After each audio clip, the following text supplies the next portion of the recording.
All right.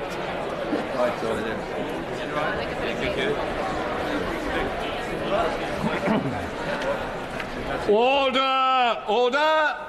We start with questions to the Secretary of State for Scotland, Richard Foord. Number 1, please, Mr. Speaker. Secretary of State. Thank you, Mr. Speaker. Firstly, an apology to you in the House for Scottish questions overshadowing other events today, Mr. Speaker. Mr. Speaker, I was pleased to join the Commonwealth Games Federation last week to confirm Glasgow will host the Commonwealth Games in 2026. This will be yet another wonderful opportunity for Scotland to show how we can put on world-class sporting events. As part of those events, of course, I visited the Sir Chris Hoy Velodrome and spoke with the next generation of cyclists who have been inspired by Sir Chris himself. I'm sure the whole House would wish to pass on their best wishes to Sir Chris Hoy and his family. And finally, congratulations to the women's football team who qualified for the playoffs yesterday after a 4-0 win over Hungary. Mr. Speaker, I was delighted to join the Prime Minister as he hosted the inaugural Council of the Nations and Regions in Edinburgh at Queen Elizabeth House earlier this month. We discussed opportunities for attracting long-term inward investment, stabilising the UK economy and creating good jobs. The Council demonstrates our commitment to working together to delivering those priorities. Richard Foord. Thank you, Mr. Speaker.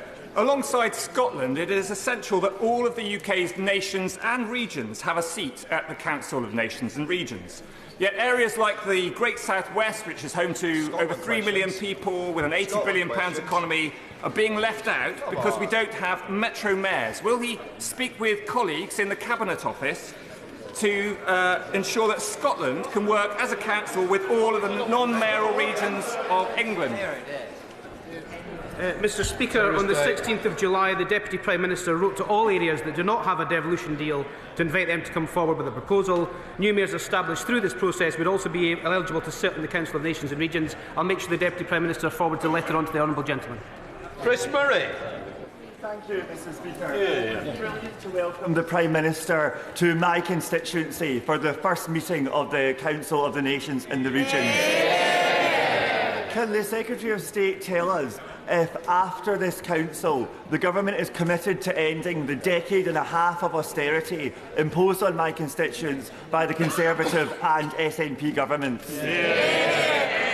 Mr. Speaker, I was also delighted to attend the Council of the Nations and Regions in a Labour constituency in Edinburgh, and I can guarantee and assure the Honourable Gentleman that our manifesto said no return to austerity, and that's what we're determined to deliver. General Secretary John Lamont. Thank you, Mr. Speaker. Unite, the trade union, have issued a joint letter from political leaders across the United Kingdom's nations and regions opposing Labour's cut to the winter fuel payments.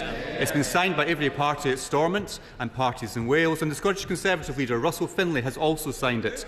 Was the winter fuel payment even discussed at the Council of Nations and Regions? Mr. Speaker, I thought the Shadow Secretary of State would have taken the opportunity with a full House to apologise for his government not only crashing the economy but leaving a £22 billion black hole. It's something that this government is determined to clean up. Order. We've not even got to the budget yet, Mr. Bully, and you're already excited. Come on, Secretary.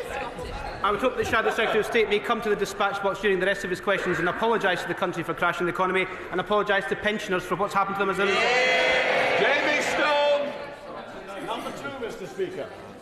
Secretary of State. Thank you, Mr. Speaker. I was delighted to speak at Spacecom Expo last month in Glasgow, where I met a wide range of industry members, both national and international. Recently, I was also fortunate to visit the Saxavord Spaceport in Shetland and saw wonderful progress there. I've also met representative Orbex in the Honourable Gentleman's own constituency. I'll continue to champion Scotland's spaceports, including in Sutherland in his own constituency. Jamie Stone. Mr. Speaker, I thank the Secretary of State for his answer. He mentions the company Orbex. At present, they employ 125 people. By 2030, they can employ as many as 500. Can I ask the Secretary of State if he'd be willing to visit Orbex in Elgin and indeed the Sutherland space launch site? Secretary of State. Well, Elgin is certainly not the final frontier, Mr. Speaker, so I'll be very happy to visit. And of course, the Minister for Science recently visited the UK Space Agency's new office in Edinburgh, and during that visit he echoed my sentiments regarding the importance of Scotland's space sector. I know the Minister for Data Protection and Telecoms has recently met with Orbex as well, and I will remain in close contact with my ministerial colleagues to ensure that we back the sector, and I'm very happy to visit when ministerial time allows. Liberal Democrat spokesperson Christine Jardine. Thank you very much, Mr. Speaker. As the Secretary of State for Scotland, I think, knows I recently had the opportunity with the Scottish Affairs Committee to visit California, to look at how they have created an environment which encourages development of new space projects. In Scotland, we have a unique opportunity, not least because of the developments in Glasgow, but because Edinburgh University is already well respected and indeed part of the programmes Stanford, NYU, Columbia and indeed NASA. So can the Secretary of State tell us what the government is going to do to encourage the creation of that sort of environment in Scotland? And will Edinburgh University, with its reputation, be central to it? Well, Scotland will be central to the space sector, and I very much welcome the question. We will fully back the space sector, as I've already said to her honourable friend. We've been visiting the Minister of Science, has been to the new UK Space Agency's new office in Edinburgh. The Minister for Data Protection and Telecoms has met Orbex. I've met Orbex. I've been up in Shetland myself to Unst to visit the spaceport up there, so we'll fully back that. And of course, the potential is to infinity and beyond. Kenneth Stevenson. Secretary of State. Can I welcome my honourable friend to his place? A wonderful result in his constituency of Adrian Shotts. Investment into the UK to drive growth is the government's #1 priority. We have started delivery on that already. Just this month we hosted an international investment summit where we announced £63 billion of shovel-ready investment across the UK, which includes the likes of Greenvolt's £2.5 billion investment into Scotland and Iberdrola's £24 billion into green energy. We also announced this week that Glasgow will host the Commonwealth Games, bringing £100 million to the city itself. Kenneth Stevenson. Thank you, Mr. Speaker. And can I thank the Secretary of State for his answer. It is refreshing to see a government working across departments to ensure our pro-worker, pro-business and pro-growth inward investment. Therefore, can I ask him to outline, after years of Scotland being let down by two poor governments, this new Labour government approach benefiting my constituents in Adrian Shotts? The #1 benefit to his constituent Adrian Shotts, Mr. Speaker, will be to have the honourable gentleman as a local member who champions them. I'm pleased by one of friends' welcome to the approach. Adrian Shotts has a rich industrial heritage, of course. Our modern industrial strategy will reignite the industrial and technological potential that exists in all of our communities. The National Wealth Fund and GB Energy will help rebuild Scotland's industrial base. We want Scotland to be the most attractive part of the UK to invest in. We will continue to work closely with the Scottish Government to make that a reality. And I couldn't have put it better myself than the honourable gentleman. He said pro-worker, pro-business and pro-growth. That's this government. Chris Law. Thank you, Mr. Speaker. Mr. Speaker, earlier this year, the UK Conservative Government promised £20 million levelling up partnership for my city of Dundee for projects such as the university's Life Sciences Innovative District, new campus for Dundee Angus College and the Dundee Museum of Transport, amongst many other things. Yet, despite in the last 4 months writing 2 letters seeking assurances, have so far had non-committal and have raised lack of commitment and raised concerns of Labour about to renege on this commitment. Can the Secretary of State today assure me that these are going to be committed and in full to Dundee, the £20 million? Well, the honourable gentleman won't have to wait long. The budget will be in about an hour's time, Mr. Speaker, and the Chancellor will lay out all the spending plans when we go into that budget. But the biggest impact on his own constituency in Dundee, of course, is GB Energy and what that will do to our green energy system, which makes me very, very surprised why nobody from the SNP voted to back the bill last night, Mr. Speaker.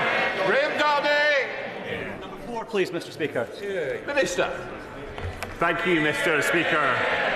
The Secretary of State has regular discussions with the Ministry of Defence on supporting Scotland's defence sector, which makes a vital contribution to both Scotland and the UK's growth and helps the UK remain safe against current and future threats. I know the Secretary of State was pleased to visit Babcock's site of the South Dockyard recently with my honourable friend, where he saw first-hand the fantastic work that they are doing.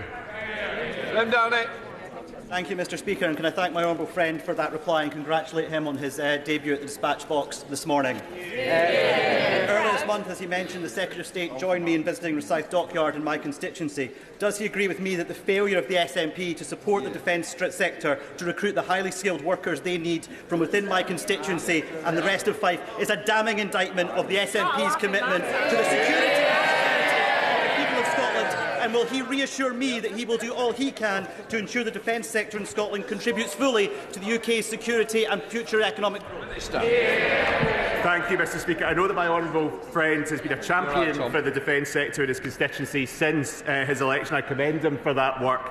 I agree with him that if it's essential that any government engages with the defence sector, not just because of the jobs created across Scotland, but because of the vital technology that they are developing. There's a real opportunity to create and retain skilled work in Scotland, and it's something that all of us have a responsibility for promoting as much as possible. And I'm happy to reassure my honourable friend that the Secretary of State for Scotland and the Government will continue to champion the defence and manufacturing sectors in Scotland.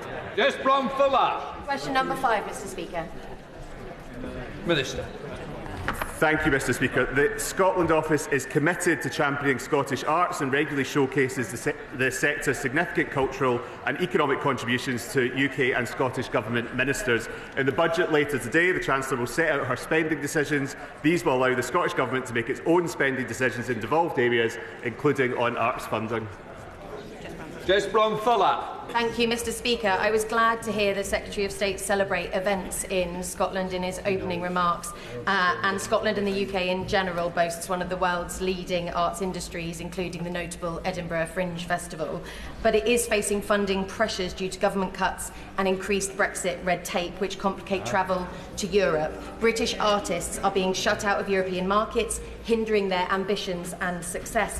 What steps is the Minister taking with other departments to ensure that a thriving arts sector is unimpeded by Brexit red tape? Thank you, Mr Speaker. I know that the Honourable Lady has a background in performing arts and brings her experience of that to this House, and I would agree with her. Scottish artists are world renowned, and it's really important to them and to promoting Scottish culture around the world that they can perform internationally. We're supporting Scottish artists and continue to work to support our musicians to tour, and that's included the Government's successful Music Export Growth Scheme, the International Showcase Fund and the Department for Business and Trade's Internationalisation Fund, and we are engaging across Government with the EU and Member States on how best to improve arrangements for touring in Europe without a return to free movement. Tracy Gilbert. Thank you, Mr Speaker. Since being elected, my honourable friend for Edinburgh East and Musselburgh secured the Westminster Hall debate on culture and economic contribution of Edinburgh festivals, the first debate on this matter since 1992. Does my honourable friend agree with me that this highlights the SNP government's shameful treatment of Scottish creative sector, and can he outline what this UK government will do to secure the future of the industry and support the Scottish thousands of writers, artists and performers? Thank you, Mr Speaker.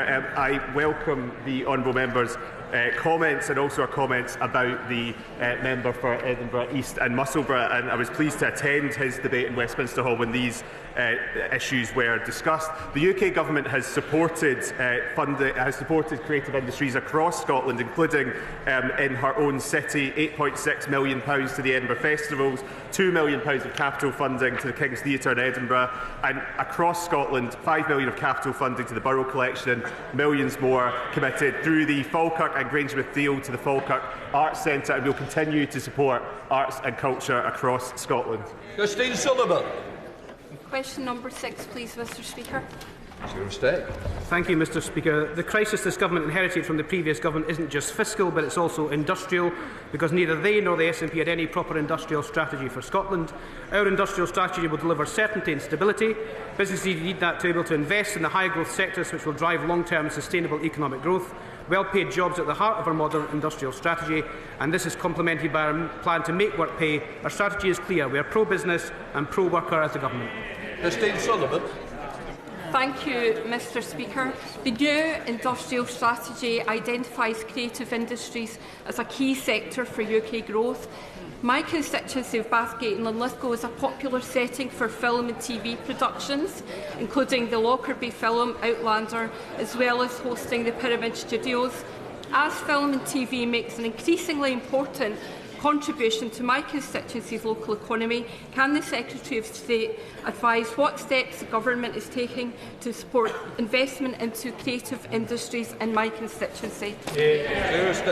Thank you for that question. The Honourable Lady herself mentions the Outlander, which was filmed in Bathgate and Linlithgow. She mentions the Lockerbie bombing film starring Colin Firth, and she also mentions the in-production thriller called Damage starring Samuel L. Jackson. I hope he did a few leaflets for the Honourable Lady while he was in the constituency. The creative industries are a jewel in Scotland and the UK's crown. The independent film tax credit that was announced earlier this week by my right honourable friend for culture, media and sport gives the distinct homegrown content and talent for films to meet the criteria for this new relief. Productions eligible for the tax break must have a UK writer or director or be certified as an official UK co-production. But what it does do, Mr Speaker, it shows this government is determined to back our creative industries and continue to grow our film and TV industries. David Mundell. Thank you, Mr Speaker. Does the Secretary of State share my anger and disappointment that the SNP Scottish Government continue to dogmatically block new nuclear development in Scotland, depriving my constituency of important jobs and economic prospects? And what can he do within the industrial strategy to make sure that we at least take advantage of decommissioning and supply chain opportunities? Mr Speaker, I've never known the right honourable gentleman to be either angry or ever disappointed, but I share his anger and disappointment. This government backs our industry. Nuclear will be a major part of that energy mix going forward, and we need to make sure we have the right balance. GB Energy has been set up. It passed its third reading in this House yesterday. Disappointed the right honourable gentleman nor the SNP voted for it, but that's the vehicle in which we'll take these issues forward. Adam Jogi. 7, Mr Speaker. Secretary of State.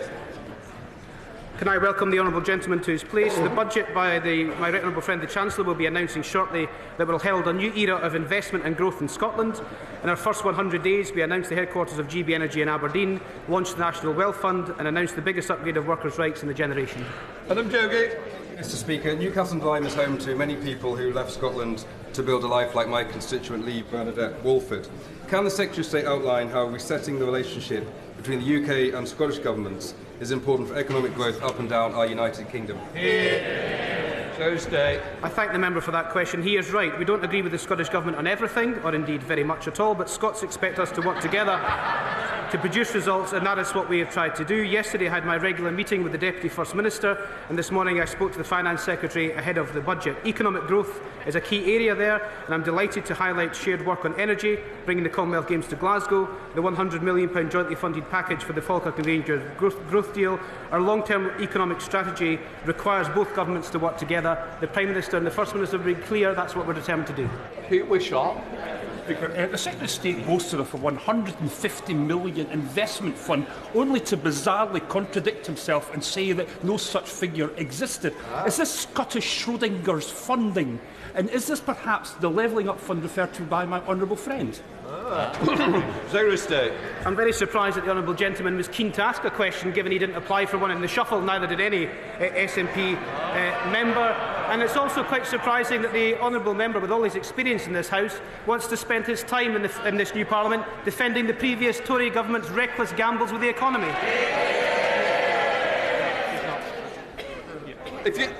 Can I just say, I don't know whether you're standing or not. No, you know, the Chair of the Committee.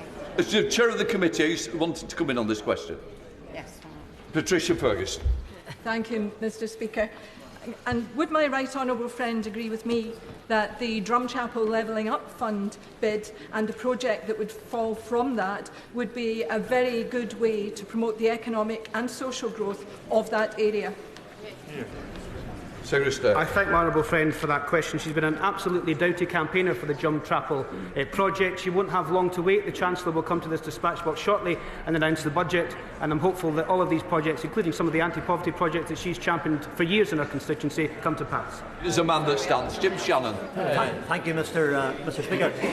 Minister, when it comes to promoting economic growth in Scotland, it's quite clear the best way to do that is within this great United Kingdom of Great Britain and Northern Ireland. So, Minister, to make that happen and convince my colleagues in front of me the best way forward, what's the Minister doing to make that happen? Secretary of State. The best way to keep the United Kingdom together is to make sure that this is a successful UK Labour government, and that's what we're determined to do. And may I just point the honourable gentleman to the row in front of him. They have 9 SNP MPs left. We have 37. That's how you protect the union. Shadow Secretary of State John Lamont. Thank you, Mr Speaker. The Secretary of State said at the weekend that the Labour budget will herald an era of growth for Scotland. But what's going to grow? Is it the tax burden on hard-working Scots? Is it the number of pensioners choosing between heating and eating because they haven't got the winter fuel payments? Or is it the number of Labour broken promises? Or will we get all three this afternoon? Mr Speaker, a second opportunity this afternoon to apologise for the Conservative Party crashing the economy. And the dreadful £22 billion black hole that they left us to inherit, that they hid from the Office for Budget Responsibility. So I'd ask the Shadow Secretary of State to reflect on that before he asks his questions. And of course, he won't have long to wait, Mr. Speaker. The Chancellor will be here shortly. Shadow Secretary of State, John Lamont.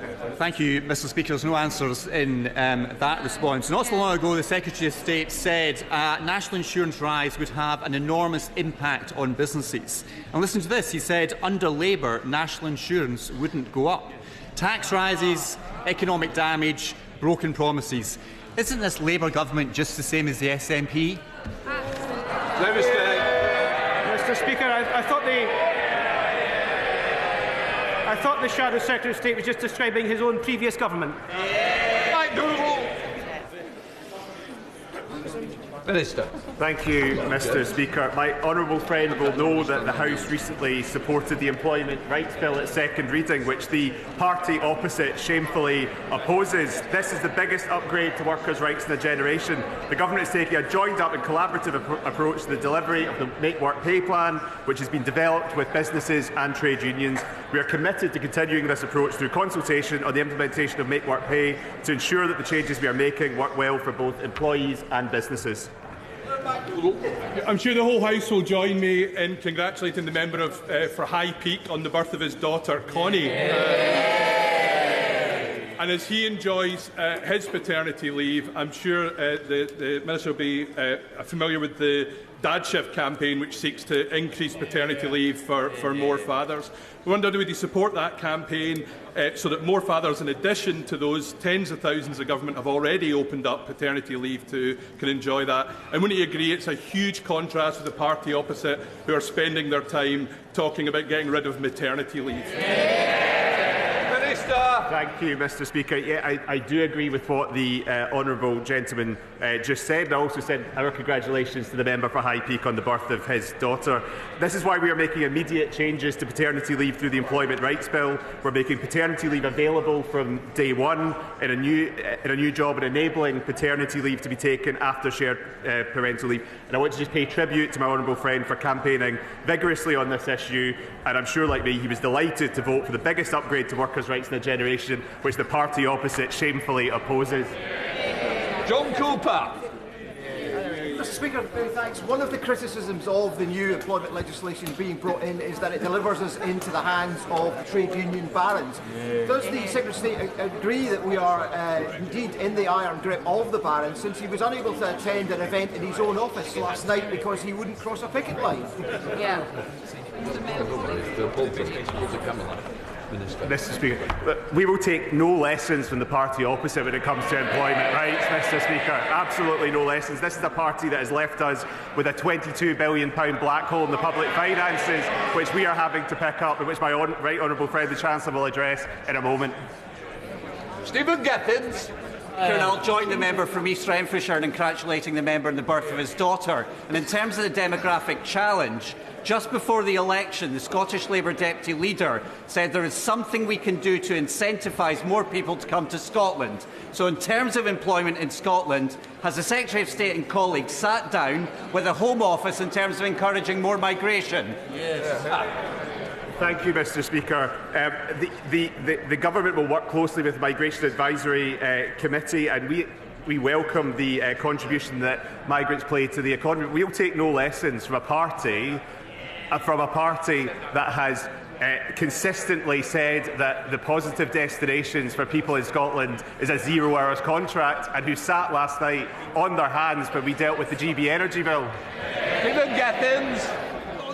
Let me try and challenge the member in a spirit of collegiality. They have committed to working with the Scottish Government. Now, the member for Nahelan Indian Yar, who is in his place, has talked about when it comes to migration policy, no one size fits all, and it shouldn't be beyond us to devise ways to attract more people to work and settle here. So will he, from those benches, commit in what they've done that the Scottish and UK governments should work together? And will he commit to a meeting between both those governments so we can take forward more migration to Scotland in the way they committed to and we committed to and business is crying out for? Mr. Speaker, we have committed to Scottish representation on the Migration Advisory Committee, which would go a long way in order to deal with these issues. But it's also for the Scottish Government to do things like build houses in areas where we need more migration in order to encourage people to come to live in Scotland. Gregory Campbell. Fine, Mr. Speaker.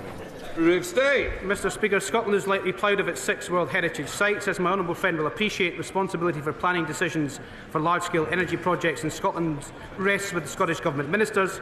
The UK Government works closely with the Scottish Government to deliver for Scotland while respecting devolution. I meet regularly with my Scottish Government counterparts on these issues.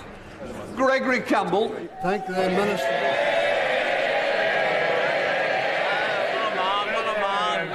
23 years now.